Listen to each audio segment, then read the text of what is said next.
खूबसूरती के साथ टैलेंट का कॉम्बिनेशन है ये भोजपुरी की एक्ट्रेस। क्या है खबर या है बेखबर, चैनल को सब्सक्राइब कर लीजिए। आइए जान लेते हैं पूरी जानकारी।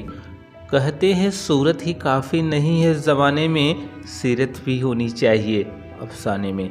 अगर भोजपुरी फिल्म इंडस्ट्री की बात करें तो इन 6 एक्टर्स के बिना भोजपुरी फिल्म इंडस्ट्री का रंग ही फीका पड़ जाएगा। तो आइए एक एक कर जानते हैं इनके बारे में। सबसे पहले आम्रपाली दुबे। भोजपुरी की टॉप एक्ट्रेस में शुमार आम्रपाली दिनेश लाल यादव के साथ मिलकर कई सुपरहिट फिल्में दी हैं। खेसारी लाल, पवन सिंह, समर सिंह के साथ अमृतपाली दुबे हर दूसरी भोजपुरी फिल्म की हीरोइन होती हैं। रानी चटर्जी। भोजपुरी की सबसे पुरानी एक्ट्रेस की बात करें तो रानी ही भोजपुरी की पहली रानी है। बढ़ती उम्र के साथ अपनी खूबसूरती और फिटनेस के कारण अभी भी यंग ही नजर आती हैं।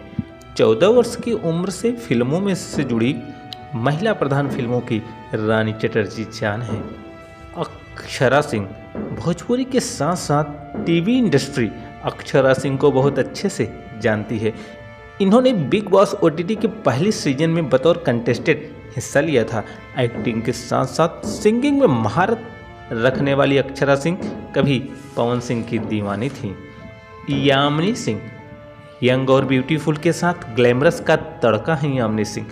अरविंद अकेला कल्लू, प्रदीप पांडे, चिंटू के साथ साथ खेसारी की फेवरेट हीरोइन है यामिनी सिंह, जो मौजूदा दौर में भोजपुरी फिल्म इंडस्ट्री की टैलेंटेड एक्ट्रेस में पहले स्थान पर रहती हैं। तो दोस्तों, जानकारी अच्छी लगी है तो एक लाइक करिए, चैनल को सब्सक्राइब करिए, करिए इंतजार, क्योंकि हम हैं भोजपुरिया बहार।